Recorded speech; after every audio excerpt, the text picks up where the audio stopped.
What a game of finals footy. That was Brisbane versus the Western Bulldogs in technically the first semi-final in this second week of finals footy. And it was an absolute thriller, a frenetic game. But in the end, the Dogs got up by a solitary point. It looked like it could be going to extra time for a good period there at the end of the game. But in the end, Brisbane, 11 goals, 12, 78. To the Western Bulldogs, 11 goals, 13, 79. The Dogs into a preliminary final against Port Adelaide next week in Adelaide. It is going to be a great contest, and this one was an absolute cracker. Connor, your quick thoughts on it before we dive in. And initial thoughts is I'm almost speechless. I think wow is probably the only word I can really use. I think it was a free-flowing game, as you mentioned, but then at moments it was clogged up. Neither team could get a run on the ball. And obviously both teams had great chances to win, whether it was with the defense or their attack holding strong. But in the end, Leighton Vandermeer's point with, I think, 50 or so seconds to go, just rushing it through. He did well with, I think it was 2 Brisbane Lions players on him, did well to push it through because as we saw in the end, any score would win. And that point after Zach Bailey's clutch goal, Leighton Vandermeer's point won the Bulldogs the game in the end, and they're on to the prelim finals, which I think after the last 3 weeks in the regular season, you would have been not so much lucky, but you would have been pushing it uphill if you had said the Dogs would have won 2 games in a row in the finals to make a prelim. And now it'll be a tough ask next week against Port Adelaide on Port Adelaide's home deck in front of a raucous crowd. But if anybody can do it, we've seen them do it in 2016, and obviously they were away at the Gabba this week, and if anybody can do it, the Bulldogs can. Yeah, absolutely. It was level on the scoreboard with 45 seconds to go or something. Were you expecting it to go to extra time? I think once the ruck free, I think it was a ruck free kick in the middle of the ground came, and then Tim English got it and obviously kicked along. I was expecting a score of some description, where it was a goal or a point. But obviously you never know until the ball does get down there. But before that, I was, especially after Zach Bailey's goal, you'd think if the ball just gets clogged up in the middle of the ground or a half-forward flank either way, it'd be hard to see a team score. But I think once that free kick was given to Tim English, I was almost expecting the Bulldogs to get it somehow, just rush it through or kick it through as Vandermeer did. But yeah, for a while there, it looked like we're going to be heading to extra time. Yeah, it did indeed. And now I've got the goal scorers kind of scrolling through on the screen, at the bottom of the screen over here. But first, what we'll do before we really break down, get into the nitty-gritty of the game, we're going to go through our best for either side. Connor, you're on duty for doing the Bulldogs' best, and as they were the winning team, do you want to tell us who they were? So say that again. Goal kickers or the best? Go through your best for the Dogs. Best, yep, no worries. So for me, the Bulldogs' best, we'll have obviously Jack McRae. I think he was clear best on ground. Well, not clear, but I think he was my best on ground. Obviously, Marcus Bontempelli, he just gets it done when the job needs to get done. Obviously, he went off sore late, so hopefully for him and for everybody and for the Bulldogs and their fans, he's all right to go. And he seems to be pretty upbeat in his post-game press conference or post-game interview.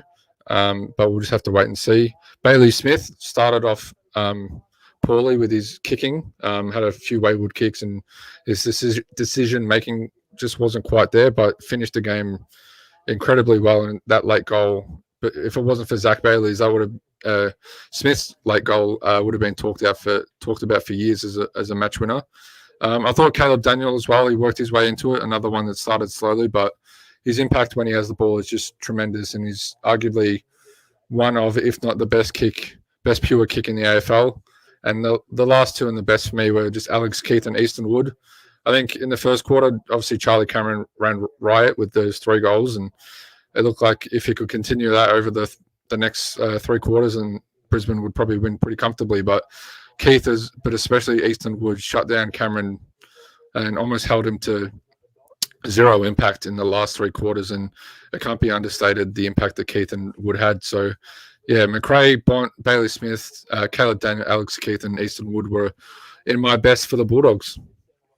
Yeah, and for the Bulldogs, as you can see at the bottom of the screen there, 3 goals for Bayley Smith, 2 for Liberatore, both in the first quarter, 1 for Hannon, Jason Johannesson, Jack McRae, Aaron Norton, Josh Shackey, and Cody Waitman. And for the Lions, 3 goals for Charlie Cameron, 2 for Zach Bailey, 1 which tied the game up, I believe, 1 for Joe Donahue, Fullerton, Lester, McCarthy, McCluggage, and Robinson. But I was given the task of doing the Brisbane Lions best, and here they are for me. You can see them just here. Harris Andrews, I thought he was very influential, and he looked like he could do a few things when they swung him up forward. Zach Bailey kicked a very important goal, as I said, and I thought he was good throughout the game. A very, very underrated player for me, up there with the most underrated in the comp. He's had some pivotal kind of clutch moments throughout the season, but which have gained a lot of attention. But it's not just that. He's just can have such an impact with his good disposal, even though he had a few clangers tonight. Mitch Robinson, I thought, had a great game as well, especially in the third quarter. He had 5 tackles in the third quarter. Very, very influential there. Thought Mitch Robinson was very good. Hugh McCluggage scuffed some chances, and if he hadn't, could have been a different result. But I thought he was still very, very important for the Lions and probably helped them to get as close as they did. But my best on ground for the Brisbane Lions, Oscar McInerney, in the ruck for most of the night. I thought he was immense, especially in that first half. Dominated the hitouts, helped the Lions get the ascendancy in terms of the clearances. Thought he was great and did a few things around the ground as well. And we've got some comments coming through. So if you guys have got any questions, comments, anything like that, send them through in the chat of whatever you're watching this on, and we'll respond to them. And the first one that we've got from Yoshihiro Imagawa, good friend of the show, from Osaka. He says, I think the Lions kicked more efficiently and the Bulldogs had more luck. I think you might be referring to the umpires there. Connor, your thoughts on some of the umpiring? Big kind of point of contention for a lot of people. Yeah, definitely. I think umpires are going to be talked about pretty heavily as we head into the preliminary final week. I think the Bulldogs probably did get the rub of the green slightly more than the Brisbane Lions, but I think the Brisbane Lions themselves did get a few free kicks where you were left a scratch in your head, such as that Caleb Daniel scuffed kick, I think, late in the fourth quarter, where it looked like he was just trying to clear it and it just came off the side of his boot. But again, that's just the way footy works. The Western Bulldogs rather do tend to be a team that gets the rub of the green, that gets the lion's share of umpires' free kicks, but that's just the type of team they are, getting hard and under attacking the ball. And yeah, you can say that they occasionally do raise an arm or drop a knee, but that's the way the umpires call it. And in finals, you need every little bit of advantage your way to go. So I think while there was a few umpiring mistakes, whether it was Bulldogs way, Brisbane way, I think over the course of the game, both teams had their fair share of free kicks, both that were there and that were a bit dubious. So, but that's just footy in the end. So, the one thing that is disappointing with the umpiring is that they can occasionally take away from what is a cracking contest. There was a few moments where it seemed like they were inserting themselves just a little bit too much for my liking, or for anybody watching for their liking. But again, that's just the way the umpiring goes, and if they see it, they see it. So what did you think, Harper? Yeah, and in a similar vein, Helen Jones asked, umpires helped them over the line. What do you think, lads? I think we just about answered, or Connor just about answered it there. Really, I think lots of people were kind of very pissed off about the favourable umpiring, the apparent favourable umpiring in the favour of the Dogs. Was there a bit? I don't think it was anywhere near the worst I've seen. And I think over the course of the season, it kind of evens out at points. So the Lions probably got the rub of the green in certain games and Probably didn't get the rub of the green tonight. Could have been different results, but I think the Dogs were very, very good and probably deserved the win overall for me. Helen Jones asked another one. Waitman gone for the season. Looks like it, doesn't it, Connor? Well, I mean, it really depends on how the AFL classify his injury, because I think the Bulldogs specifically put it as a head knock, not as a concussion. So, I mean, you'd have to think that the AFL is going to see right through that. And given he didn't play in the second half and the hit he took, you'd have to think that he'll miss next week. And then possibly the next week after, unless there's the pre-grand final bye has been rumoured to be introduced. So unlucky for him and for the Bulldogs if he does miss the prelim, and if they do go one step further and make the grand final, if there is no gap. But we'll just have to wait and see on that one, even though it will be unfortunate to not see the live wire young forward step out into the prelim final, because he's just the type of player that we saw last week against Essendon. He had his moments in the first half. He kicked a great goal in the second quarter there. And he's the type of player that when the lights shine brightest, or in the mid-afternoon when the sun's at its peak and the ball's there to be won, he's going to win it in the forward line and kick a pretty good goal along the way. Yeah, Dalton Payne on the Instagram live asks if Marty Gleeson was playing for the Lions, would they have got over the line? 100%, Dalton. No doubt in my mind about that. I might have to step in on that one. I think it might have been a bit more in favour of the Bulldogs, but that's just me.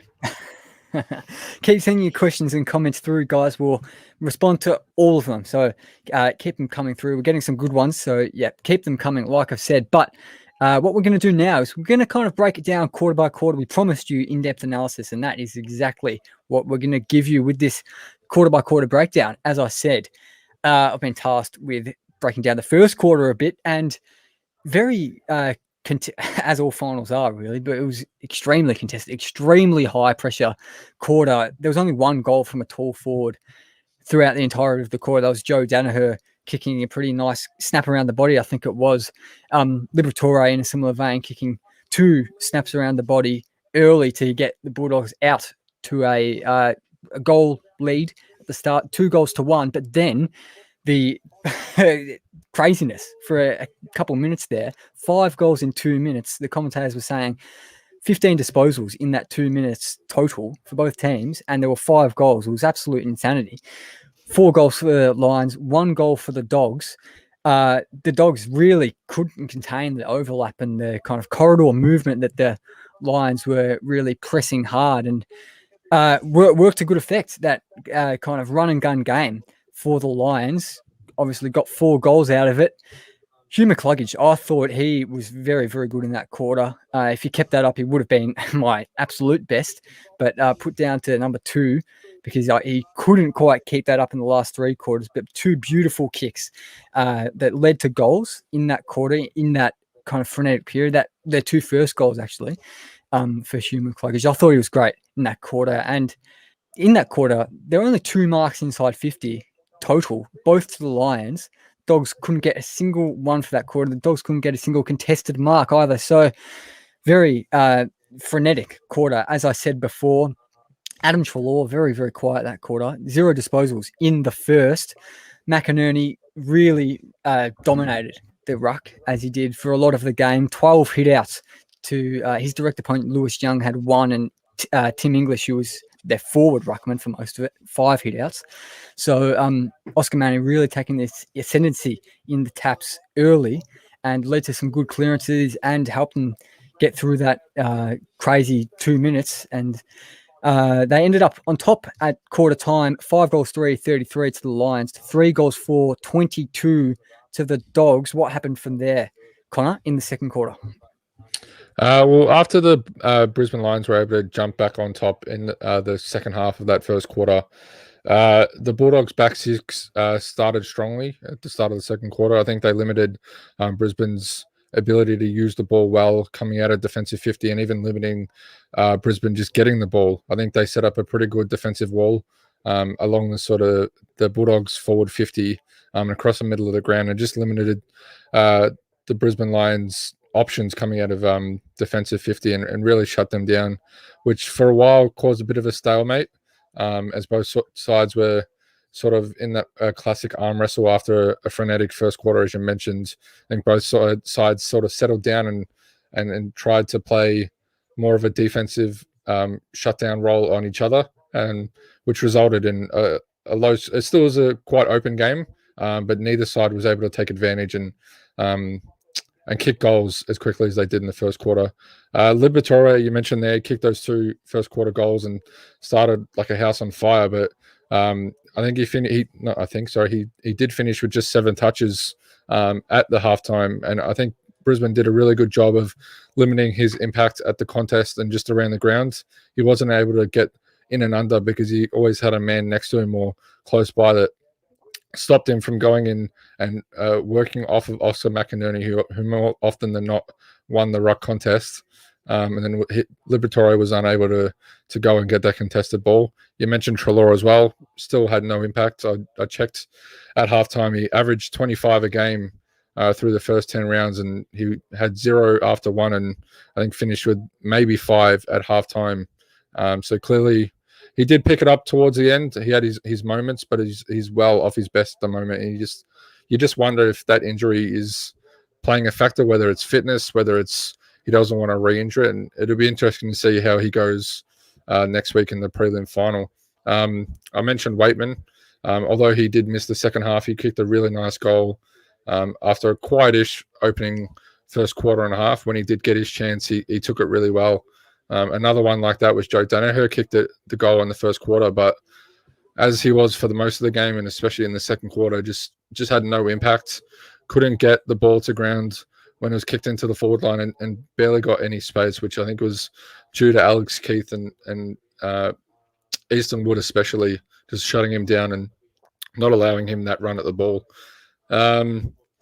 Just some more points that I took down. The Lions were butchering a bit, going to forward 50, similar to how the Bulldogs did at the start of the first quarter. That was the Lions turn to do so in the second quarter. And I think if they had taken advantage of those chances after being lucky enough to survive early in that first quarter from the Bulldogs, then maybe it's a different game at the end of 4 quarters. And we mentioned before the umpires, there was 17 free kicks in the first half alone. And I think that probably played a slight factor in the second quarter of the game slowing down and both sides turning it into an arm wrestle. I think that neither side was able to get a clear run at it because the umpires continuously kept blowing the whistles and slowing the game down.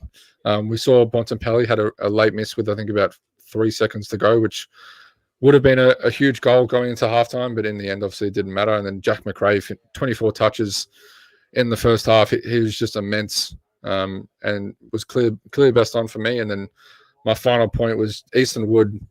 Charlie Cameron kicked those 3 first quarter goals, but was barely sighted. I don't think would have had more than 2 touches of the ball in the second quarter, let alone shots at goal. And I think it can't be said enough how good Easton Wood was in that second quarter and for the rest of the game on Charlie Cameron there.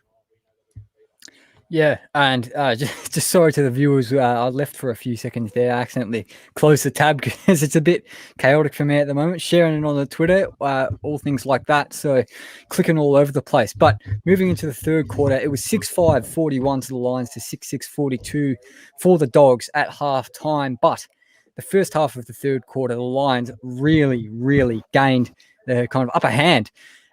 Jared Berry, Jack Payne for the Lions, and Cody Waitman. Good last name there for Jack Payne. Sorry? Good last name there for Jack Payne. Different spelling as mine, but I got to give props to having the same last name.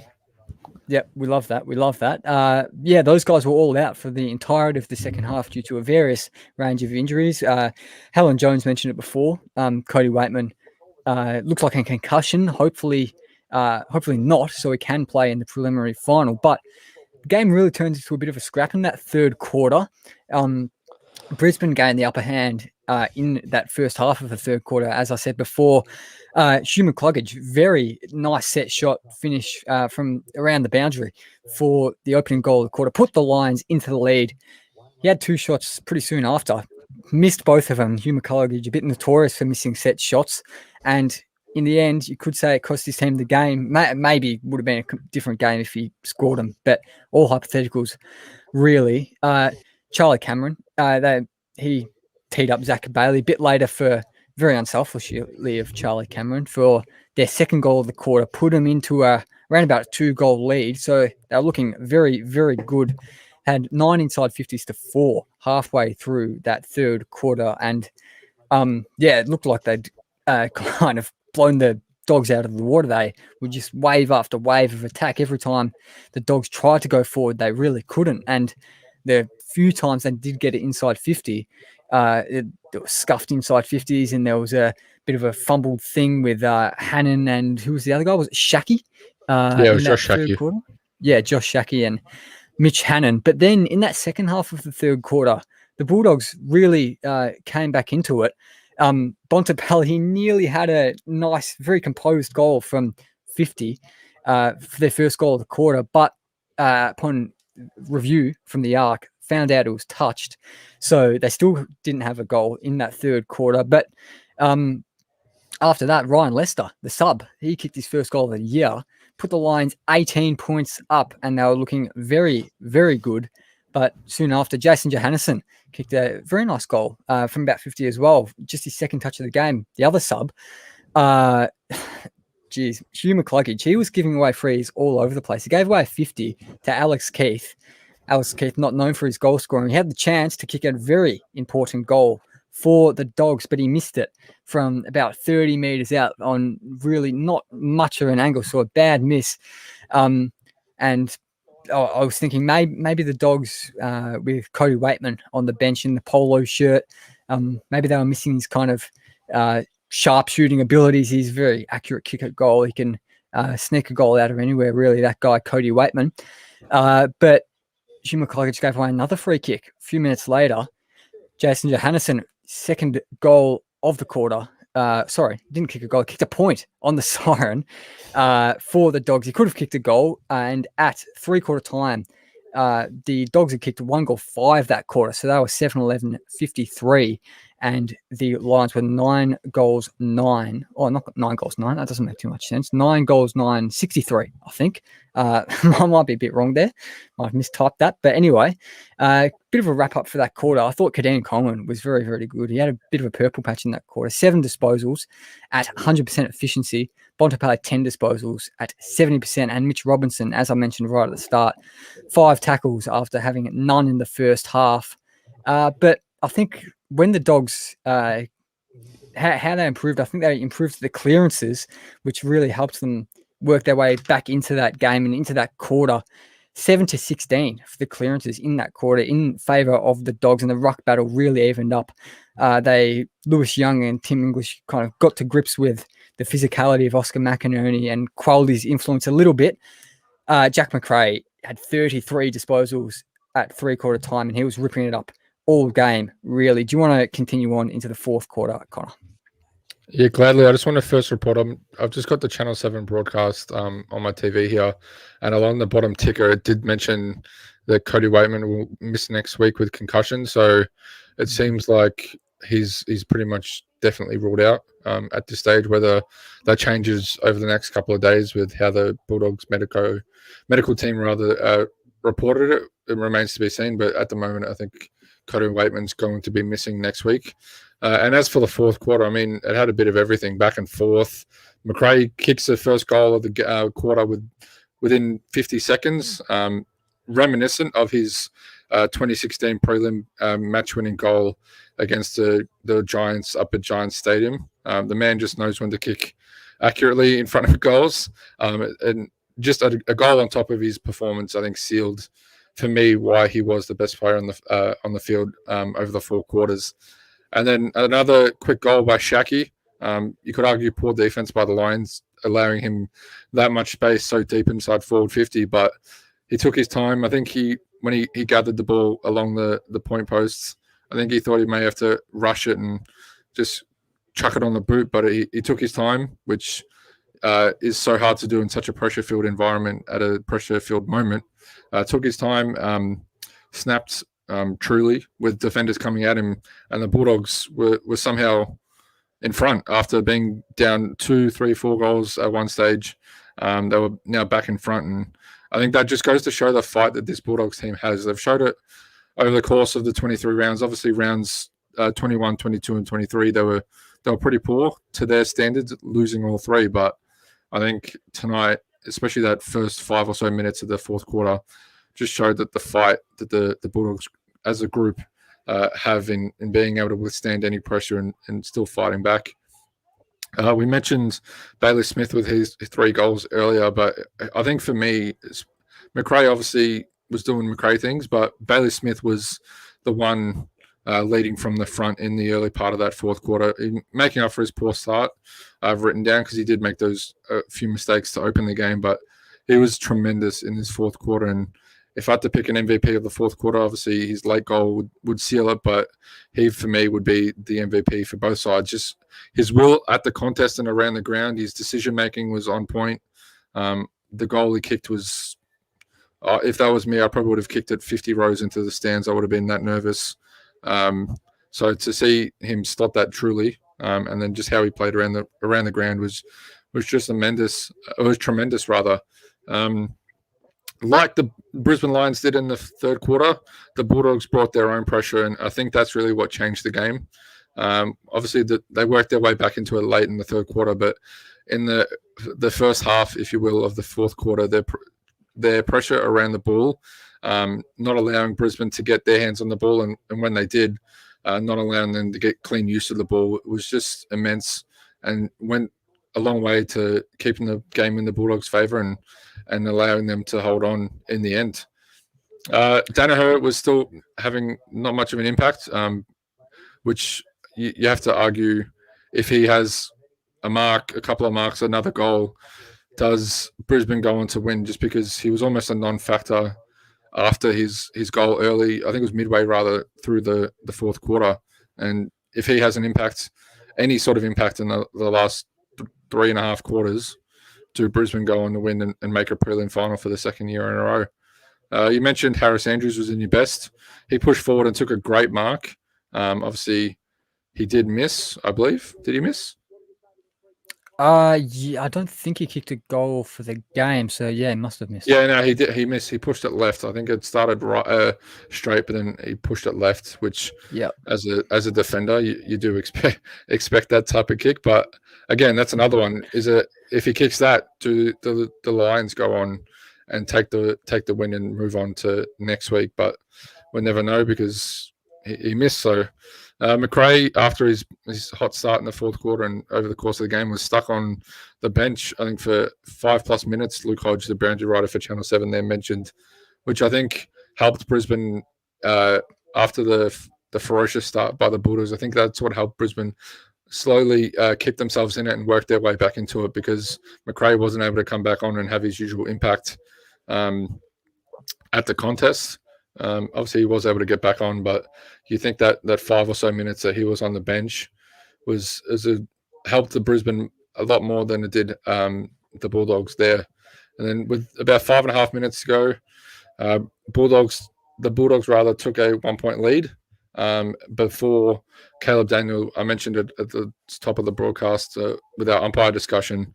I think Caleb Daniel was unjustly, to say the least, given a free kick against, with a kick that came off the side of his boot, just looking to clear it. It somehow just trickled all the way out, and the umpires, for whatever reason, I'm not quite sure what was running through his head, is given a deliberate out of bounds, which that will definitely be one that I think the AFL will come out in the next day or two and say that shouldn't have been given.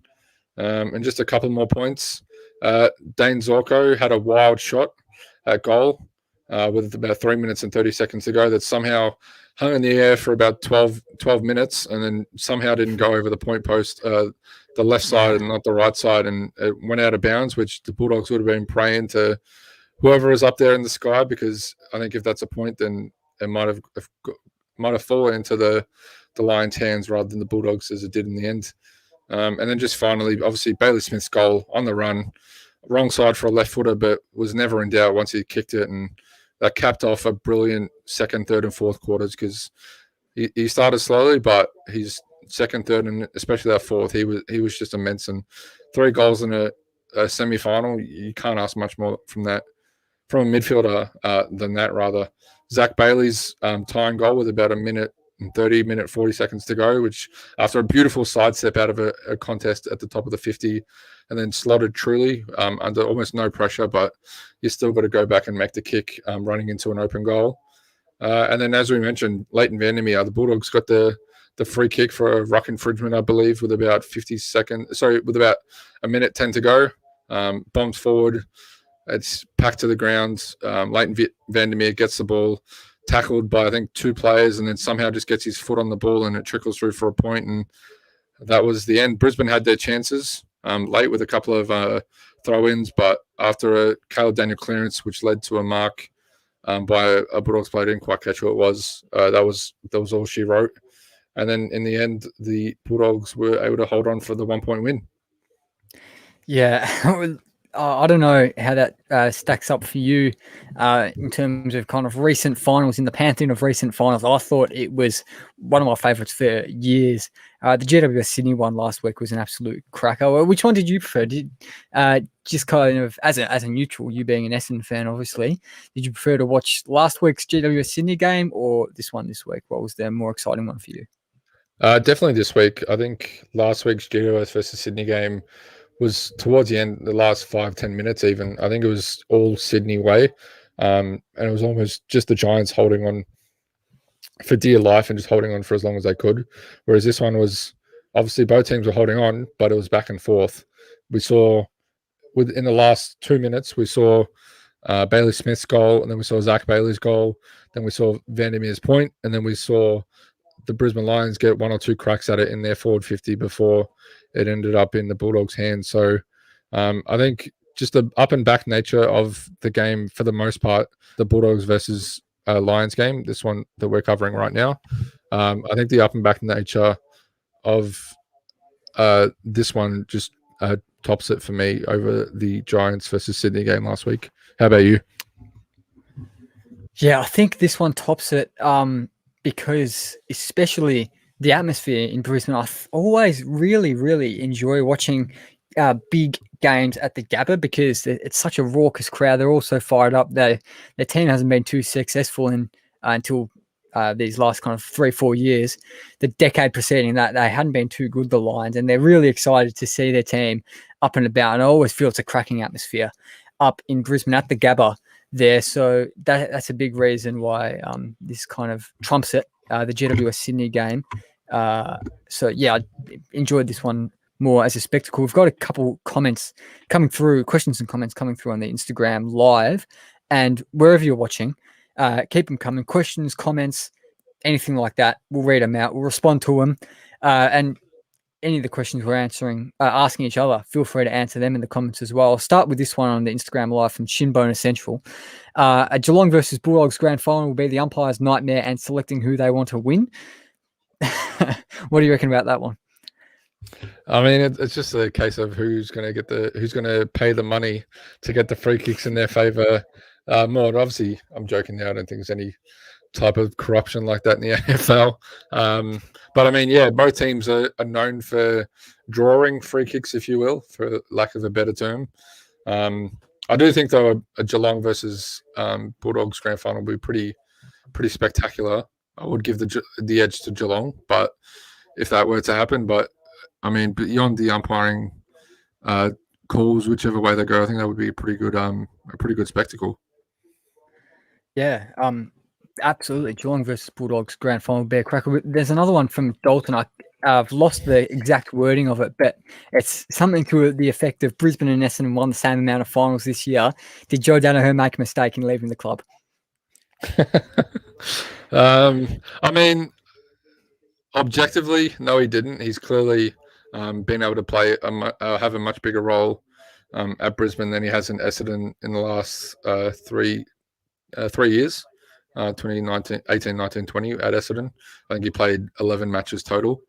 And obviously he seems to be a lot happier up away from the footy spotlight, from the footy bubble up there in Brisbane. But I mean, if you're putting it down to wins and losses, and subjectively, I wasn't too upset seeing Joe Danaher losing 2 consecutive finals after leaving Essendon. But hey, that's footy. you're going to there's always going to be some way you can turn it in your favor however you want, whether it's Joe Donahue leaving one team that lost the final for a team that lost two in the end. So, but that's his decision, and I've well and truly moved on as an Essendon fan. And the Lions in the past 3 seasons on the ladder, they finished second, and fourth, top 4 finishes 3 years in a row. And kind of on Dalton's comment and another one from Shinbone Essential, this kind of relates to both of them. Brisbane's finals record a problem. Do you think they're 1-5 in the past 3 seasons when they've been on this kind of golden era, I suppose, of Lions footy, but they haven't really been able to do it in finals? What do you reckon about that? Is it obviously it's a problem? Any thoughts on it? It's interesting because clearly they're one of the best teams in the AFL, given how high they finished in the past 3 seasons. But you feel like, especially just as football goes, you feel like 2020 with everything COVID related, the bubble, the AFL bubble up there in Queensland, in Brisbane and the Gold Coast, you feel like 2020 was probably the one year, if you were going to pick a year, you feel like 2020 was the year that Brisbane were going to make their charge, obviously hosting the grand final up there. They got the win against Richmond in the qualifying final to go straight through to a prelim, but then ended up getting pantsed almost by Geelong in the prelim by I think almost 40 points, if not 40 points exactly.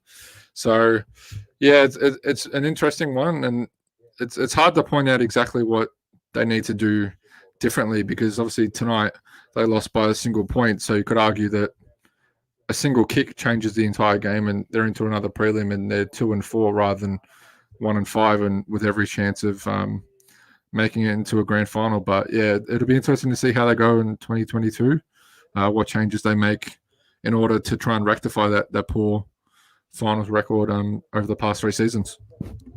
Yeah, it will be very, very interesting.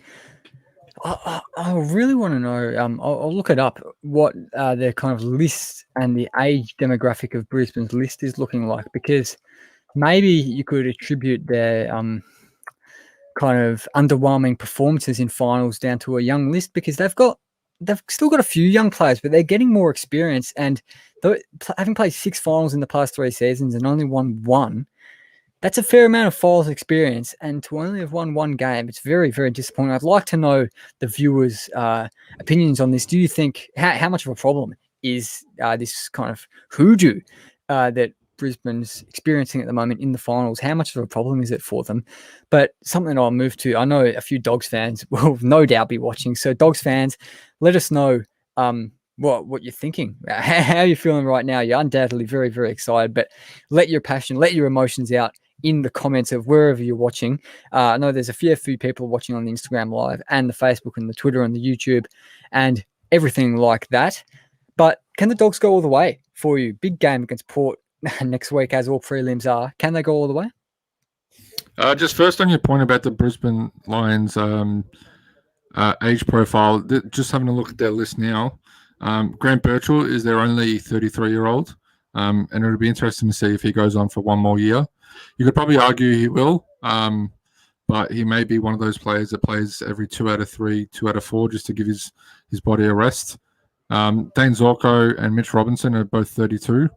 They've got Daniel Rich, who's 31, and then Jared Lyons, Ryan Lester, 29, and then there's multiple players at 28 and 27. So, as you mentioned, they do have a fairly young list, but then there is those guys that are a bit older, and even the young guys who have that experience, and especially that finals experience now, which so many commentators and people in the AFL media mention as being so important for young players. So it'll be interesting to see how they attack next season, and how they, as I mentioned, how they change what's obviously not working in the past 3 years. And the Bulldogs next week against Port Adelaide, I honestly think the Bulldogs are one of those teams that no matter where they play, no matter who they play, if it's at night, it's in the morning, it's in the middle of the day, wherever, whenever, I think the Bulldogs are one of those teams that you can never count out, no matter the opposition crowd or the venue. We saw it in 2016 when they beat West Coast in the elimination final on the Thursday night, that they can play away in front of a raucous away crowd. And They've been there before. Obviously, Port Adelaide made the prelim last year, but ended up going down. I do think the Bulldogs are ever a chance. I think a lot will be dependent on Bontempelli's knee injury and how he pulls up from that. You'd have to think he'll be taking it pretty easy. On that knee injury, Shinbone Essential's got another question for us on Instagram. Will Bond's performance next week be slightly lesser due to his late injury? Again, it's hard to tell because obviously when none of us are physios, we're not, and even if we were, we're not intimately involved with the Bulldogs, so it's sort of hard to tell. I think, as I was about to say, I think he'll be taking it pretty easy this week on the training track, and it'll be more about maintenance and keeping the pain, and if there's any swelling or whatever it may be, just keeping that to a minimum over the course of the week and making sure he's right for next week. If it's wet, that may play a factor. I'm not too sure what the weather broadcast is, but if it's wet, it may play a factor. But he didn't seem to be too downbeat or downtrodden in his post-game interview. So hopefully we get the best of the Bont next week, because he is one of the most electrifying players in the AFL currently running around. Yeah, absolutely. Couple more from Dalton Payne. He's going big on the Instagram live comments here. Have the Lions missed their window for a premiership, given their list is aging out of contention? Is their list aging out of contention? We covered that a bit before, but would you say their list is aging out of contention, and that have they missed their premiership window? I definitely don't think they've missed their premiership window, but it may just be a factor of those younger guys. Are some going to be able to step up to replace the likes of Mitch Robinson and Dane Zorko, who are getting up in there? Even a Grant Burchell. Grant Burchell doesn't set the world on fire, but he is an experienced head. He's played in 4 premierships already. And it is hard to replace a player like that who knows so much about the game, both on and off the field. So I definitely don't think they've missed their window, but it's just a lot's going to be dependent on guys like McCluggage and even Lachie Neale, who's a Brownlow medalist. If those guys can take over the leadership, and if the younger guys on the list who maybe aren't as well known around the footy world, if they can take another step and raise their games next year and beyond. Yeah, Grant Burchell, I think he started the year on the rookie list, and at the moment, he did play tonight, but I don't think he's an absolute locked-in best 22 player. I really don't think they'd miss him too much if they brought someone in for him, someone who's not getting on in years as much as him. I'm not entirely sure of Brisbane's backline depth, but they'll no doubt be looking to kind of regenerate and get a replacement for Grant Burchell in the best 22 in the coming years. And there are other 30-plus-year-old players. Daniel Rich is 30, Mitch Robinson's 31, and Dane Zorko is 32. 3 important players for them, but I wouldn't say they've really got an old list, because their oldest player after that is 28-year-old Jared Lyons. So you've only got 4 players who are 30-plus, and then the rest of the list is really in their prime. I think next year they can really have a red-hot crack at it if they go out in straight sets again next year, or if they don't even make the finals. I think Brisbane fans will be very, very disappointed. What do you think? Yeah, I have to agree. Obviously, last year was the big one, having the home finals, home grand final, which last year you would have said that's only going to happen once, but as we've seen this year, it's now Perth grand final. So the grand final does get around. But yeah, I think a lot's going to be dependent on, as we mentioned, how they retool or reshape their list, and even possibly their playing style. Maybe it's something small that they have to change how they attack finals, because clearly something isn't working. What that is, it's sort of hard to tell, because it's sort of been line ball at the moment. I do think an underrated or a sort of not spoken enough about a loss for the Brisbane Lions last off season was the trading of Alex Witherden to West Coast. Obviously, I don't think Witherden didn't play too much for the West Coast Eagles, but whenever I did watch him this year, and mainly last year and in 2019, I was a big fan of him, and honestly, I don't think it was ever going to happen, but I wouldn't have been too mad if Essendon had picked him up somehow in the trade period last year. And that's the guy that we mentioned, Graham Burchell. Maybe Witherden slots in and takes his spot seamlessly and even upgrades, because I think Witherden has the potential to be a pretty good impact player coming off the back pocket or the halfback flank, wherever you decide to play him as a smaller defender. I think he's definitely a loss that hasn't been spoken about enough over the course of 2021. Yeah, and how do you think that? I'm just putting this question up on Twitter at the moment. How do you think the Lions will fare next year, and a kind of early prediction for where they'll finish and how far they'll get? I think they'll definitely be in and around the top 4. I mean, realistically, it was a point that separated them from 5th to 4th. So anywhere from top 4 or just below, you'd have to think they slot in nice and easily. And again, you can't discount how much the loss of a straight sets finals exit, especially on your home deck, hurts. So maybe that's going to be an added motivation as they head towards season 2022 and as they progress further in the rounds. But they'll get back Cam Rayner. I think that's a guy they've missed this season. Yes, he started to show why he was picked one. I was pretty disappointed in his first couple of years by him. I didn't see it. But his play this year and towards the back half of last year, I was pretty impressed and had started to turn my opinion around on him. So if he can come back to full form, that's another guy that you can come back in, pair with Charlie Cameron or even play him through the middle a little bit. So I think they'll probably be around the top 4. But again, there's going to be that many good teams. You're going to have GWS, Sydney, Western Bulldogs, Melbourne, Richmond. Are they going to be able to bounce back up? Can Essendon take that next step? Can St Kilda take that next step? Can Carlton take that next step? St Kilda and Carlton especially had disappointing years. So are those two teams going to be able to take a step up? Port Adelaide, another one, Geelong. They're always there or thereabouts. So yeah, I think 2022 is going to be a tough year for every top 8, top 10 team, but I think Brisbane will be pretty much around the top 4 for most of the season. Got a few more questions, comments coming through. Dalton asks, will Connor shave his Joe Donahue imitation mustache given his departure from Essendon and disappointing finals performance? I mean, I had it when he was there. I had it before. Actually, I don't know if I had it before he was at Essendon. I think I might have been a bit too young for a mustache then. I had it while he was there. I had it when he wasn't playing. I had it when he was playing, and then I've had it after he left. So I think I'll keep it for now. And I mean, maybe it's going to be the Connor Payne mustache, not the Joe Donahue mustache, because I mean, I haven't played any finals, but I haven't played poorly in a final. So I mean, do you take a poor finals performance versus no finals performance at all? I mean, take your pick. Not wrong. And Joe Donahue still hasn't won a final in his career. Unfortunate for him, but I think as Essendon fans, we both enjoy him not doing too well at the Lions. Dalton Payne, I know he's trying to grow out a bit of a Max Gorn beard at the moment. I've seen pictures of that. But Ben on Instagram, he said, crack the lid off that shit. Woo! He's very, very excited as a Bulldogs fan.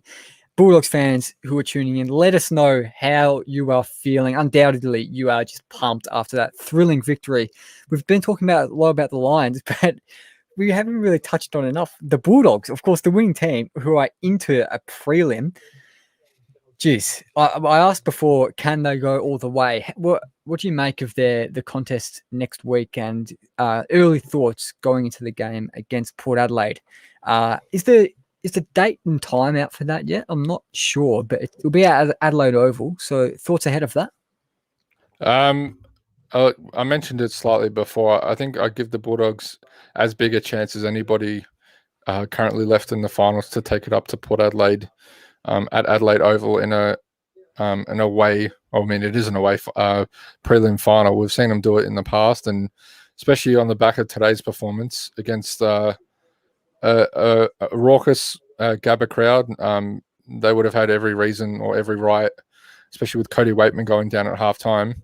They would have had every right, and they had the quarantine issues, having to stay in their hotel room. Besides, they were able to stretch their legs for like 10 or 20 minutes, I think it was. Besides that, they had to train, head back to the hotel, and then quarantine until the game time. So they would have had every right today, or tonight rather, to pack it in when the going got tough. But I think that just showed their mental toughness that they've showed all season, really, that they can face up to adversity whenever it comes. And next week, I'm honestly probably looking forward to the Port Adelaide versus Bulldogs match more than the Melbourne Geelong match.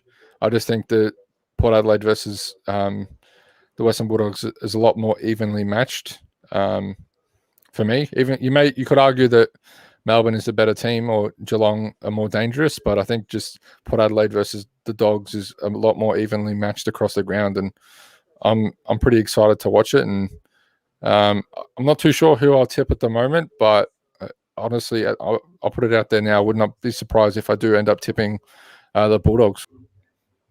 Wow, interesting call. So two very different wins for them so far in the finals. That belting of the Bombers, that second half performance was You don't pretty. have to mention that again. Oh, I don't want to be, but I think I have to be. 49 points, I think, was against the Bombers. Killed it in the second half. This was a very, very different one. They could have lost it. It looked like it was going to extra time for the last few minutes there, but they ended up getting that 1 point win, of course. I thought that was it shows a lot of character. To use a bit of a cliche, to get that kind of victory and grind that out, especially missing. I think it's not an understatement to say that Cody Waitman's a very important player for them. Throughout this final series, he's been awesome. Throughout this season, I think he's kicked 26 goals this season from 15 games or something like that, and 26 goals, 12, I believe, something like that. And he's an absolute sharpshooter. What do you make of Cody Waitman? As an Essendon fan, you're probably a bit pissed off with him still from last week, but he's really a player who looks like he could be an absolute superstar. He's already a superstar now, you could say, but he is absolutely one to watch if he plays at all this season again and in the seasons to come. I mean, as an Essendon fan, I'm not so much pissed at him. More, I wish he just had missed those couple of goals or those 4 goals that he missed. I'd be more angry at the umpires if I was going to laser my focus on anybody, but that's in the past, so there's not really any point of worrying about that. But on Waitman, I think it took him a few games to get into the team to start the season. From what I remember, I think it took him 5 or 6 weeks to work his way into it. But once he got in, he was almost a first name on the team sheet type of player. His impact, both in the air, we saw his mark against Melbourne midway through the year, which is arguably mark of the year. But then we've also seen his ability to lead up and take marks and kick set shot goals, but also he's just absolutely damaging when the ball hits the ground, as we saw in the second quarter tonight with his grab and snap goal over his left shoulder. When the ball's there to be won, he's usually going to be winning it in the forward 50. And it's a shame he'll miss the prelim, if not the grand final, if they do make it, and there is no pre-grand final bye. I wouldn't yet call him a superstar. I think that word gets thrown around a bit too much in the AFL media. But he's definitely one of those up-and-coming stars, or future stars, rather, that I think is going to have a pretty good home at the Bulldogs for the next decade or so if he can maintain his fitness. Yeah, only 20 years old, second season of footy. I remember he made his debut against the Bombers up on the Gold Coast last season. They absolutely smashed the Bombers, and he took a great mark and good goal from the boundary line to kick his first ever goal, and he's just kept on rising since that debut. I think the Dogs beat the Bombers by about 60 points or something that night. It was a dark night for the Bombers. Obviously, it picked up this season. But keep your questions and comments coming through, guys, wherever you're tuning into this, because we'll get to all of them. We've been gone for 53 minutes, but we're really not lacking for content because that was such an exciting game. And we've got 2 preliminary finals next week. We've already spoken a bit about the Dogs' power game, but I do want to touch on the Melbourne Cats game. Looking ahead to that, we will do a live stream then. We haven't really spoken about doing it, but I presume you're all good to do it. I'll probably be all good to do it considering the lockdown state we're in. But Melbourne Geelong, early thoughts on that game? I will be good to do that next one, or both games next week, rather. And first thoughts, I think it's going to come down to Geelong's tall forward line. I'm presuming they keep Asava Radagalia in their lineup.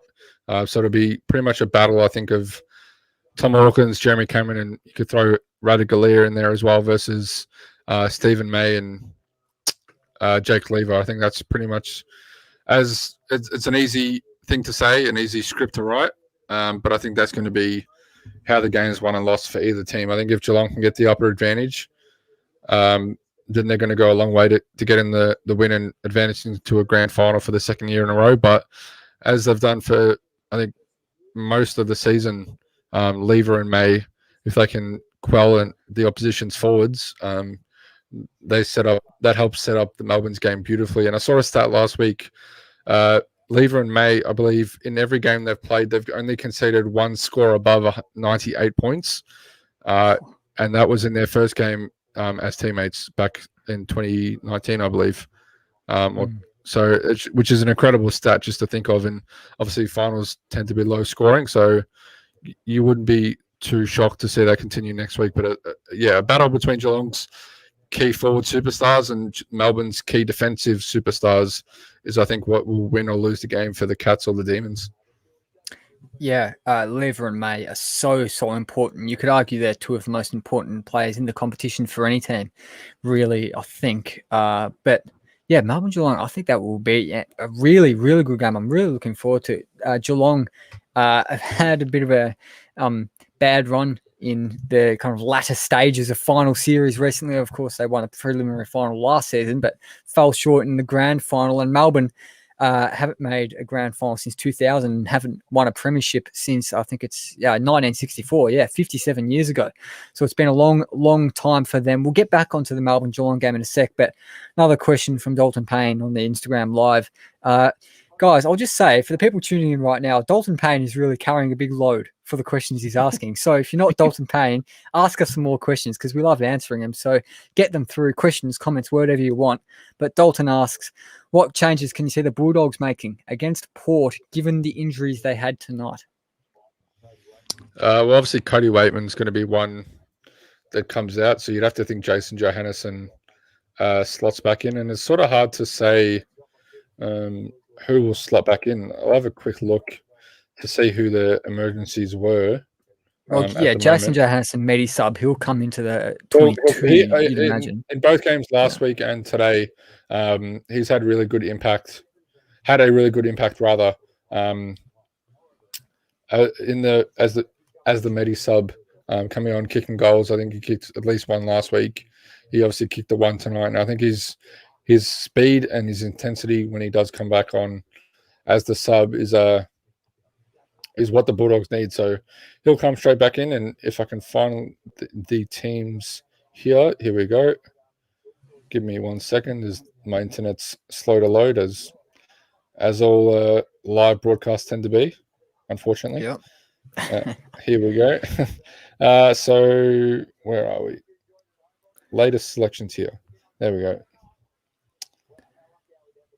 Sorry for the delay in commentary, listeners. Yeah, well, not the most professional, but I'm tweeting as we go, sharing the live stream, and I'll tell you, the tweets are taking about 2 minutes to get up into the Twitter sphere because I'm running all these live streams, 4 live streams from my computer at once, so it's been a bit slow at the moment, but stick with us, guys. Hope you're enjoying it. Connor, has it come up yet? No, it gives me the ins and outs, but not the teams. I'll go into the AFL app because that might be a bit more beneficial. Okay, well, Bontempelli, he will be all right to play next week. Knee injury, I think it was, but did he play out the game? He did, didn't he? So no, he came off after his injury. He didn't come back on, did he? Off. No, he didn't. He stayed off. Okay, sorry. He mentioned it in his post-game interview. He mentioned he was in a bit of pain, and in his own words, he felt he'd be better served on the bench rather than labouring out on the field trying to get through the pain when there was only a couple of minutes left anyway. And I think the play was up in the forward line for the Bulldogs when, if you've got an injured knee, you're probably not the best to be trying to go in and hard at a contest, trying to win a semi-final.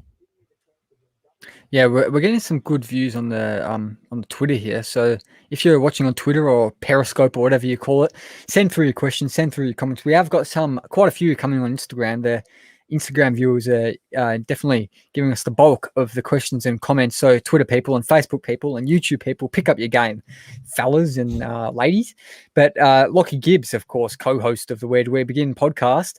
How much do the Cats win by next week? Quick word on that. Quick tip for next week. In both games, I think I'll go Melbourne against Geelong, even though I know Lockie is a Geelong fan. Although I wouldn't be surprised to see Geelong do it. They do that vast finals experience. I think I saw combined Geelong have 394 finals games played and Melbourne just 102. So if it was a game of finals experience, then Melbourne would be well underdone. But obviously, as we've seen over the course of finals gone, and even this year, finals experience doesn't matter so much. It's what you do on the day. And then for the Bulldogs and Port Adelaide game, I think I'd give the slight edge to the Bulldogs, which might be a tad controversial. I'm just really high on the Bulldogs and have been for a few years. Obviously, post-grand final win in 2016, they were disappointing. But last year, but especially this year, I've been quite high on the Bulldogs. So I'll give them the slight edge at the moment. Yeah, okay.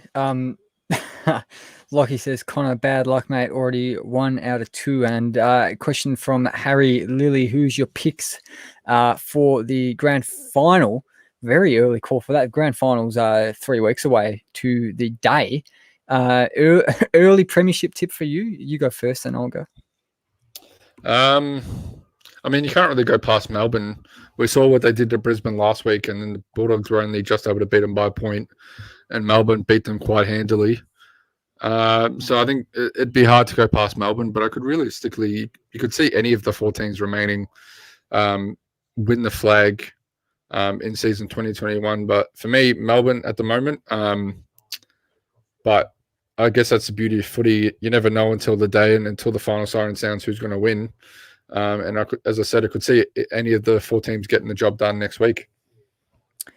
Yeah, for me, it's Melbourne and Port are the 2 obvious ones, having won their qualifying finals. And those 2 teams really aren't showing a lot of weaknesses at the moment. The big kind of knock people had on Port earlier in the season was that they couldn't beat top 4 teams, any of the really big teams. But they got, was it the Bulldogs that they beat near the end of the home and away season?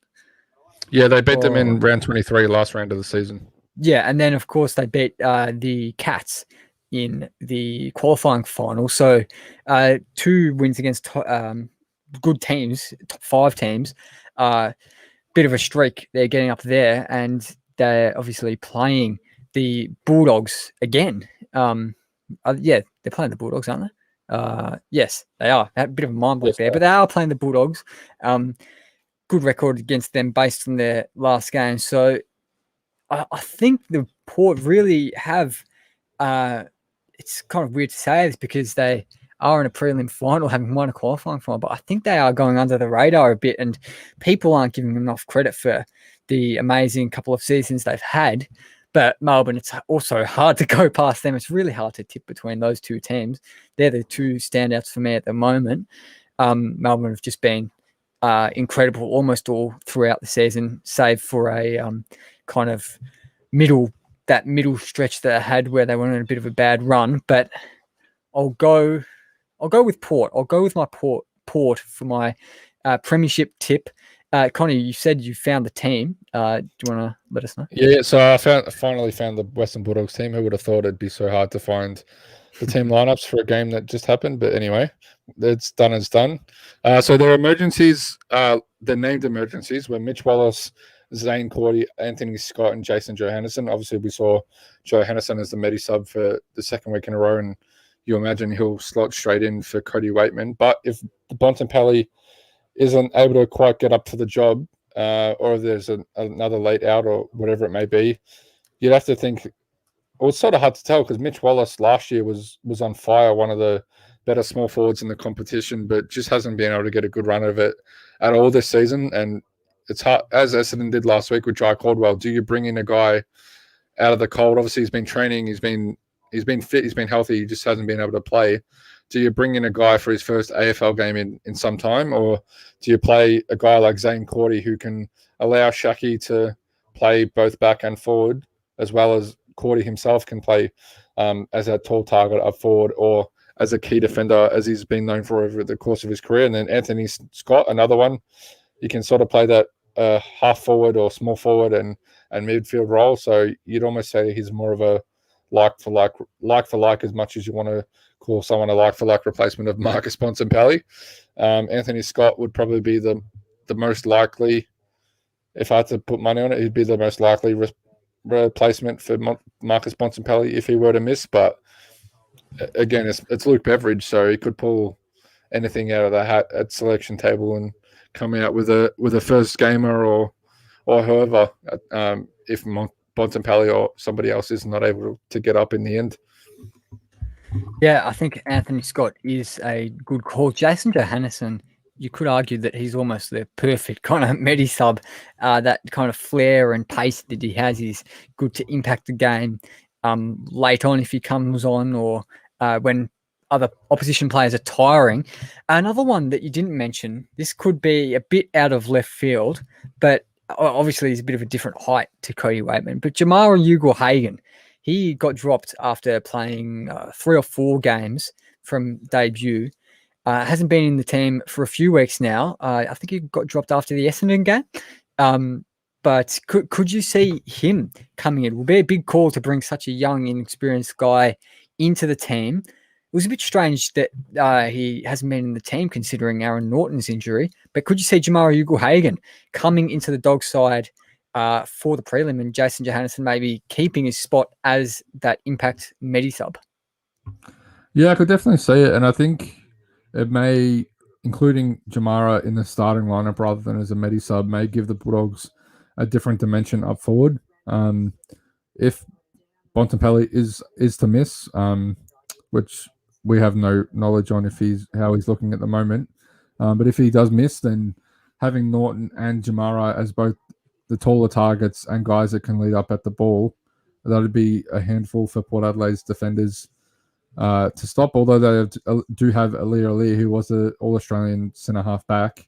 Port Adelaide aren't typically known for their jobs, the defenders rather, who can shut down those key forward targets one-on-one. They're more of a team, as most teams tend to do these days, have the guys that can hold off, and then the third man comes in late for the spoil. So Jamara would definitely be a sort of a left field selection. But I guess it's up to Beveridge and the Bulldogs to decide, do they want to start with Jason Johannesson's run and carry and dare, and the pressure that he's brought in these last 2 weeks as the medical sub?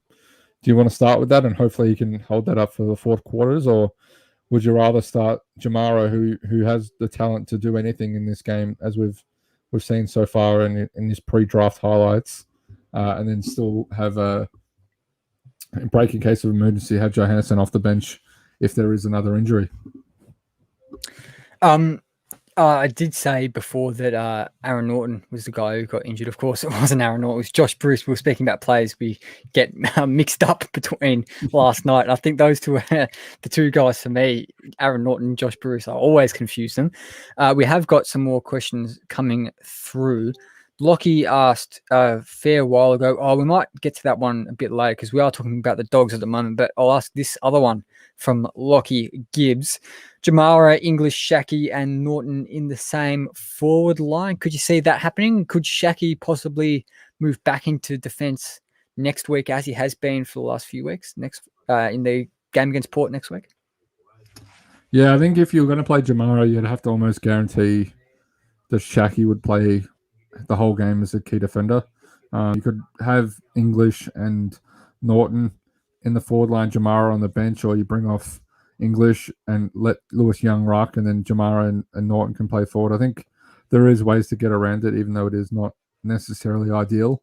But I think if Jamara was to play, you'd almost guarantee that Shaki would continue his roll down back, which, in all fairness, he's done pretty well considering he's thrown in so late in the season. I think he was first tried against Essendon, or maybe the week before in round 21 or round 20 or 21. So, considering he was thrown into the defensive 50 so late in the season when he's been primarily known as a forward, he's done a good job so far. So, lots of questions for the Bulldogs coaching staff and Luke Beveridge himself to work out and find out what they want to do. But one thing I've come to know with a few Bulldogs fans who Luke Beveridge, if there's a left field option, he's going to be picking it. So just one of those wait and see situations as we get closer to next weekend. Yeah, if there is one thing you can predict with Luke Beveridge and his selections, it is him pulling out something from absolutely left field, something completely unexpected. So expect the unexpected, as they say, in terms of Luke Beveridge's tactics and selections and his game plan and everything like that. But people, keep on sending your questions and comments through. I've got this question up on the screen now. Who's your early premiership tip? This is for the viewers. We've spoken about this ourselves, of course, already, but let us know in the comments of wherever you're watching, who is your premiership tip 3 weeks out from the big dance. We've got another question from Lockie. Do you reckon Chris Fagan is under pressure considering that poor finals record that we spoke about before? 1 and 5 in the last 3 seasons. Brisbane finishing top 4 in those last 3 seasons, but only winning 1 final. Is Chris Fagan under pressure? Immediate reaction is no. I think a bit like Chris Scott for Geelong, it's a case of the team's just quite unable to reach that pinnacle or reach the grand final, which for many is the pinnacle beyond winning it. I think he's shown since he took over as coach how he's been able to transform the Brisbane Lions as a team, as a club, as a culture, as everything really. They were pretty downtrodden for many years there and almost directionless, and he's come in and steadied the ship and really helped lift that club up. So I think a big factor that I always like to ask when a team is potentially looking for a new coach or is a coach in trouble is, it's all well and good to want to get rid of your current coach, but is there a guy or a woman, a man or a woman or whoever out there that you think can do a better job? Because it's easy to get rid of a coach, but it's a lot harder to get a coach that's going to push you even further. So I think that's probably the central issue for the Lions. Yeah, you could argue that maybe Fagan hasn't got them where they realistically could have been, whether that's a grand final or a premiership. But I don't think there's too many options around the AFL where you could say that coach comes in and pushes them to a grand final or a premiership.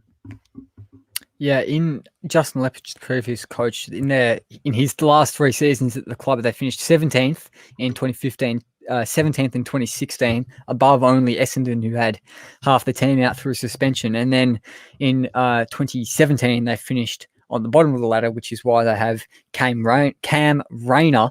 After that, Chris Fagan guided them to a 15th place finish in 2018. And in the past 3 seasons, of course, top 4 on the ladder every season. But like we said, they haven't fared too well in finals. But my gut instinct for that question from Lockie is, I don't know what Lockie thinks about his own question that he's asking there, but that feels like a question that could only come from a Cats fan having a kind of lifetime of success, because almost any team would envy the position that Brisbane's been in the last few years. Yes, they're not winning too many finals, but they finished top 4 in the last 3 seasons.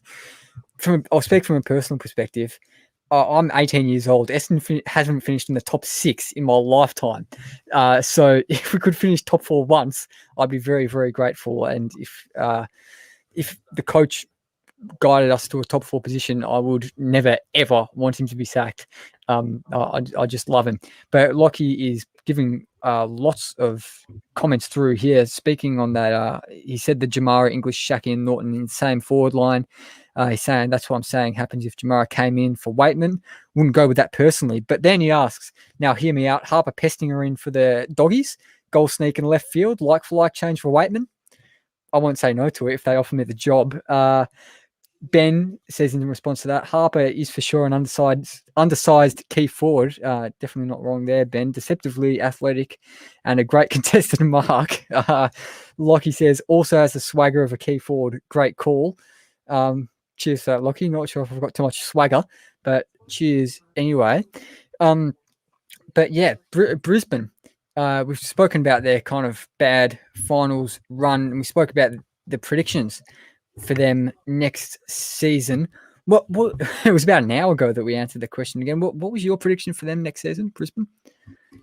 I predicted around top 4, and I think just going back to the Chris Fagan point, against Justin Lepage. I'm pretty sure Chris Fagan hasn't pushed any VFL or lower level players up against the wall in the change room. So I think Chris Fagan gets a tick for that compared to Justin Lepage, as was reported to happen when he was the coach. So, but yeah, I think Brisbane top 4 there or thereabouts. An interesting trade target for them, possibly, just to add another dimension to their forward line, possibly Jack Gunston. I think it would help take away the pressure and a really good defender from Joe Danaher. It would allow Charlie Cameron, of course. out of contract. It would allow Charlie Cameron to do Charlie Cameron things, as we saw in that first quarter, although he didn't finish terribly well. We saw how good he can be with those 3 really good goals in the first quarter. So Jack Gunston could be a target for them. I think he would be a really good addition. But beyond that, it's sort of hard to see where they could add a first-team player in the trade and free agency period that immediately impacts them for the positive, because they're pretty well versed across the ground. So it'd be interesting, like Essendon we mentioned before, it'd be interesting to see where they go from here over the off-season. Yeah, and I'll ask you this question, but also I'm very, very interested in the kind of viewers and the public's answer to this one. What have you made of Joe Danaher as a new recruit for the Lions this year? Of course, his first season. It's been his second best year in terms of goal scoring return throughout his whole career. 45 goals, 32, only topped by 2017, where he kicked 65 goals for the Bombers. He's been playing a fair bit in the ruck, so 45 goals. You can even add one to that, I think, because this stats isn't including tonight. So 46 goals in 24 games. Not a bad return at all in terms of goal kicking. What have you made of Joe Danaher as a recruit for the Lions this season? He's definitely made a positive impact. He's definitely been a player that they were missing. I think it can't be understated the impact of missing Eric Hipwood, who went down with an ACL injury midway through the year. I think it's sort of forgotten about his impact and what he could have brought to this Brisbane Lions team, especially in tonight's game. I'm not the biggest Hipwood fan. I think he can go missing in games at times, but I mean, you could argue that Joe Danaher is similar in that vein. But for Danaher specifically, he's definitely he's made a good impact. I find it hard to see him reaching the heights that he reached in 2017 and the potential that he showed not only that year, but hopefully going forward. I think his injuries have unfortunately robbed him of the potential to get to that height, or those heights rather. But in saying that, he's still a really good player and really impactful player when he's on song, and kicking 46 goals as the team's second ruckman. I think most teams in the AFL would take that pretty easily and pretty happily if you ask them. So he's made a really good impact for them. The only argument could be is his contract that I think garnered Essendon pick 8 in the national draft. Maybe he's on a slight bit of too much money for the impact that he's on.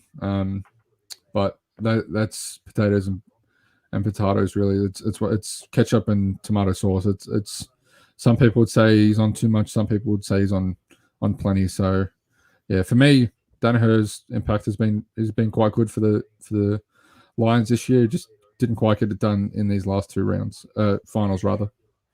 Yeah, it is strange how he's all of a sudden returned to full fitness, isn't it? Maybe he's had a bit of an attitude problem at Essendon, you could say. Played every game this season, played 11 in the 3 seasons before that. Nothing against Joe Danaher, of course. Lockie's given us a few... that is a point that does get raised a bit in the media. I think towards the end of last season, when he played those 3 games in a row, then didn't play again, I think it seemed to me, I could just be making this out of thin air, it seemed to me he did get his body right towards the end of last season, but then had his mind made up that he was leaving, whether it was for Brisbane or Sydney, as he tried to go to in the 2019 off-season. I think he'd sort of made his mind up that he was moving elsewhere, and there was no real point in taking the field for the last couple of meaningless games when Essendon were well and truly out of finals contention and sputtering along. There was no point for him risking injury when he could just continue working on his body and then build for season 2021. So Yeah, I don't get annoyed by that comment when I hear it in the media, but it is one that I feel like needs to be pushed back upon, because I do feel like he had started to get his body right again after all the treatments and whatnot that Essendon tried to help him with over the course of the last 3 or 4 years. Yeah, it is a very interesting one. And he kicked a goal in every game, bar the one last week for the Lions this season. Like we said, 46 goals in 24 for Joe Donahue this season. I think, Brisbane will definitely think they've got their money's worth this season. And what's his contract? He'll definitely, obviously, have a few more years on it. So hopefully for Brisbane fans, he'll either keep up this rate or improve on it. Lockie has given us another comment. We know Dalton said before he compared you to Joe Donahue with your mustache, and Lockie's compared me to Jordan De Goey, saying I'm a forward pocket hybrid tall. But Lockie wants to know, what position would Connor play? What are his strengths and a player comparison? You answer that yourself. Dana has signed a 3-year deal. I just had a quick Google. So he'll be at the Lions until at least the end of the 2023 season. So he's got 2022 and 2023 to come. So that he's under contract for at least 2 more years. You can imagine he'll, barring a major injury or something out of left field, he'll re-sign there. And for you, I wouldn't exactly want to be compared to Jordan De Goey for his off-field incidents, for lack of a better term. I don't think we need to go into it on this live broadcast, but my feelings are well known among friends that I'm not the biggest Jordan De Goey fan. But as for myself, I think I'd sort of be the sort of tallish, not so much tallish, but the leading half forward in sort of an Orazio Fantasia type of player. Not so much his quickness and his ability with the ball at the ground, but I think I can take a mark. I can get in at the contest. I can dish it out. I can get in and under. I think I wouldn't mind getting into a few players here and there when called upon. If there's a bit of push and shove, I wouldn't mind getting in the middle of that. But no, I think I'd be the sort of the leading forward that's a bit smaller than the average lead up forward, but hopefully can clunk a few and kick them through the middle. Yeah, hopefully. And what have you made of Port this season? I spoke about them before. I had them as my premiership tip. Obviously, coming into a home prelim next week against the Dogs. What have you made of them this season? Do you reckon they have flown under the radar in terms of how good their performance has been, and just how good they've been? Yes and no. I think when they were good, they were really good. Like we saw against Carlton, I think in round 21 or 22, one of the later rounds, when they won by almost 100 points. When they're on, 19 in a row. Yeah, they're arguably the second or the best team in the competition. But I think fairly, for most of the season, they were criticised for not beating top 8 teams. At one stage in the season, I think against bottom 8 teams, their percentage was 115 or 130, something ridiculous. But against the top 8 teams, they had a percentage of 77. So that in itself, I think, spoke why there were so many question marks against Port. But then they finished the season really strongly with those 6 straight wins of the home and away season. Obviously knocked off the Bulldogs in round 23 in a pretty gutsy win away from home. And then obviously manhandle Geelong in the qualifying final and head into the home final against the Bulldogs next week. So I don't think they've flown under the radar, because they did have an up and down season. And then they were, for so long, they just couldn't beat the better opposition. But their last 2 wins against the Bulldogs in round 23 and then last week against Geelong, they've certainly shown that they're up for the fight, and they're one of the premiership favourites between them and Melbourne, you'd have to say. Yeah, you mentioned they had an up and down season. I'm not sure if I entirely agree with that, because I think they were pretty consistent in terms of what their results were like. For the vast majority of the season, they didn't beat the teams that were above them, but they beat the teams that were kind of slightly below them or way below them. So I think they what's the word? They matched their expectations, so that they were pretty consistent throughout the season in their performances and in their results. Dalton has given us a little comment here, which I haven't heard about before. Connor has kicked 3 goals on Marvel before, proven talent up front. When did you kick 3 goals on Marvel? Was this the kick to kick it full time? So this is something I like to bring up with Dalton fairly often when our footy talents are discussed. I like to mention, just throw it cheekily in there, that I did kick 3 goals, 1 on Marvel Stadium once upon a time. I think it was 2018, 2019. I'm not quite sure, but a post-game kick to kick resulted on me clunking a few and, going back and slotting them through as any key forward should do. So I don't like to bring it up too much because you let the results speak for themselves. But I mean, Dalton brought it up there, so I'm happy to talk about my my exploits at Marvel Stadium. Okay, I think we're probably nearly wrapping up. If you are still watching, still viewing, whatever platform you're on, send us more questions and comments because we will get to them, even though I say we're wrapping up. If you do give us some, we will answer them. But before we go, if no one does give us any more questions or comments, tips for both the prelims next week, winner and margin. So with Geelong, Melbourne, I'll go Melbourne. I think that's a hard one because I mean, realistically, I could tip both teams and have reasons for it, but I will go with Melbourne. Excuse me. I'll go by 15 points, but I think it'll be a close 15 points. And then for the Bulldogs and Port Adelaide, I mentioned before I'll tip the Bulldogs, and nothing over the course of this an hour and 26 has changed that. Even though you are quite high on Port Adelaide there, I will stick with the Bulldogs, however slightly controversial that is. And I think I'll go with 21 points. So it might not a blowout by any means, but I think the Bulldogs will get the job done. And move on to the grand final. I'll be interested to know what I'll check the odds for that Bulldogs Port game because you say the Bulldogs there'd be a bit of a shock if they won, probably the underdogs, pardon the pun. But I think a fair few people will be pretty high on them because they have been so good in this final series. It'll be interesting to see what predictions are like. We'll have that the poll up on the Instagram stories. We always do come the weekend when they play in that game. I'll just have a look at the odds now, and I'm not a betting man at all. Don't bet. I've got them up here if you want me to. $1.44 for Port and $2.80 for the Dogs. I've seen. So yep, Port, that's pretty surprising. Which do you thought it would be more even? Yeah, I just feel I can. Yeah, almost. I would have thought it'd be more. I think Port Adelaide probably deserve to go into the game as finals if it is indeed played at Adelaide Oval. But yeah, $1.44 to $2.80. That suggests a big edge to Port Adelaide. But in my eyes, I think it's a lot closer than that. And then the other game, Melbourne's $1.47 favourites to Geelong $2.70.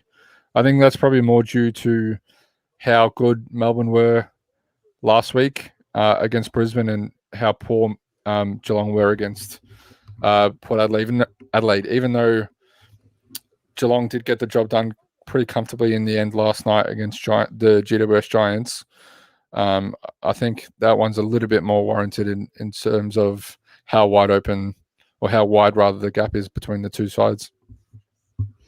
Yeah, interesting point, and thanks for pointing out that the score was wrong on the ticker there. I was updating it frantically at the end of the game, but I didn't quite get that last goal in for the Dogs, but updated now, Brisbane 11-12, 78 to the Bulldogs 11-13, 79. What a thriller it was. If you've got any thoughts on the game, anything like that, let us know in the comments of wherever you are tuning in. You've given your tips for the two prelims. I think it's time for me to give mine. Not that they're too relevant, but I'll give them anyway. Starting off with the Melbourne-Geelong game. Yeah, it's hard to go past Melbourne, isn't it? Geelong, very experienced team, lots of finals experience, not necessarily much winning finals experience. They've won a few finals games, but not as many as they'd like, very famously. I will go with Melbourne. I'll go with Melbourne by how much? Did they win by 4 points in that round 23 game, or 2 points? Under a goal. I'm not 100% sure, but it was under a goal after the siren by Max Gawn. Yeah, well, not sure why I asked that because I'm going way more than that. I'm going to go with Melbourne by 17 points for the prelim against Geelong. And for the other prelim, which is Port Adelaide against the Dogs, I will go with. Oh, it's so tricky, isn't it? Port Adelaide by 9 points. I like my single digit margins. I'll stick with it. Port Adelaide by 9 points. We're in for a cracking week as we just tick over the 90-minute mark of this live stream. I think 90 minutes is just about enough for us. I'm pretty knackered. I've really enjoyed this, but might be time to go. We're running out of people giving their questions and comments. So thanks very much to all the people who've tuned in and provided their questions and comments. Really looking forward to a big week coming up with preliminary finals to see who can get that spot.